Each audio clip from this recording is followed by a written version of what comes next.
Thierry Vandenbroek, bonjour. Bonjour. Vous êtes vice-président de la région Centre-Ouest chez CGI. Vous êtes au contact des acteurs de la santé-prévoyance, nombreux dans votre région, dont le métier est fortement impacté aujourd'hui par l'essor de la donnée. Alors, première question, est-ce que vous estimez que les champions de la donnée, je pense notamment aux GAFA, constituent une menace directe pour les acteurs de la prévoyance ? Bien sûr, Google, Facebook, Amazon et d'autres connus ou encore inconnus ont et auront la capacité de toucher des milliards de personnes qui utilisent leurs services et ont de fait accès à une masse conséquente de données sur leurs utilisateurs. Mais il y a un point essentiel. Les GAFA ne sont, en tout cas aujourd'hui, ni des mutuelles ni des assureurs. Or, la santé-prévoyance est un métier bien spécifique avec une dimension légale et éthique qu'ils ne maîtrisent pas. Donc, pour répondre à votre question, je dirais que les GAFA ne sont pas une menace directe, mais qu'ils vont quand même bousculer certaines variables. Mais alors, qu'est-ce qui va changer avec leur arrivée ? Eh bien, ils vont à mon avis précipiter la course à l'innovation des services. Je pense notamment à la personnalisation des contrats en fonction des données collectées sur les assurés et aux services qui les accompagneront pour améliorer d'une manière la santé et notre bien-être. Aujourd'hui, aucun contrat, qu'il soit individuel ou collectif, via les entreprises, n'est établi en fonction de ces données, qui peuvent être transmises directement par l'assuré ou alors par l'intermédiaire d'objets connectés, comme les bracelets connectés. Or, dans 10 ans, on estime que plus de 30% des contrats le seront. C'est une vraie rupture du modèle. Alors oui, effectivement, 30%, c'est une proportion considérable. Je vous dis cela car je m'interroge sur le consentement des utilisateurs à livrer leurs données, des données on ne peut plus personnelles en termes de santé. Oui, effectivement. Tous les acteurs du secteur s'interrogent sur les moyens d'inciter les assurés à porter un bracelet ou à transmettre ces données de leur plein gré.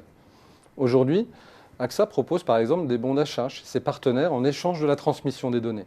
Je suis persuadé que cet obstacle du consentement sera bel et bien franchi une fois que l'on aura passé le cap, à partir duquel l'assuré considère que le service rendu est supérieur. Même s'il reste des questions éthiques à traiter et que tout ne sera pas possible, on voit bien que de nombreux utilisateurs ne se posent plus la question sur la géolocalisation par exemple, car Uber ou encore des applications utilisées pour le sport leur permettent aujourd'hui de retirer un bénéfice certain. Les acteurs historiques pourraient aussi contraindre leurs clients à livrer cette donnée sous peine de représailles, comme le fait la RATP qui sanctionne d'une amende ceux qui refusent de valider leur titre dans le bus, même s'ils ont bel et bien payé leur abonnement mensuel. Les acteurs de la santé-prévoyance sont aujourd'hui davantage dans une dynamique de récompense pour inciter que de représailles. C'est ce que fait Allianz, par exemple, dans l'automobile, un secteur qui préfigure souvent de ce qui va se passer dans la santé. Ils proposent une décote à leurs assurés qui acceptent de livrer leurs données en termes de bon comportement routier. La bonne nouvelle pour ces acteurs, c'est que selon les enquêtes récentes, plus de 80% des internautes savent que leurs données personnelles sont exploitées et qu'ils sont prêts à les livrer s'ils en retirent un bénéfice. Alors, pour résumer ce que vous êtes en train de dire, nous sommes aujourd'hui au début d'un mouvement d'innovation où le champ des possibles en matière de nouveaux services est considérable. Et puisque nous n'en sommes qu'au début, les entreprises sont dans une phase d'essai-erreur sans vraiment savoir quels usages vont prendre. C'est bien cela ? Oui, exactement. L'objectif est de ne pas laisser le champ libre aux concurrents.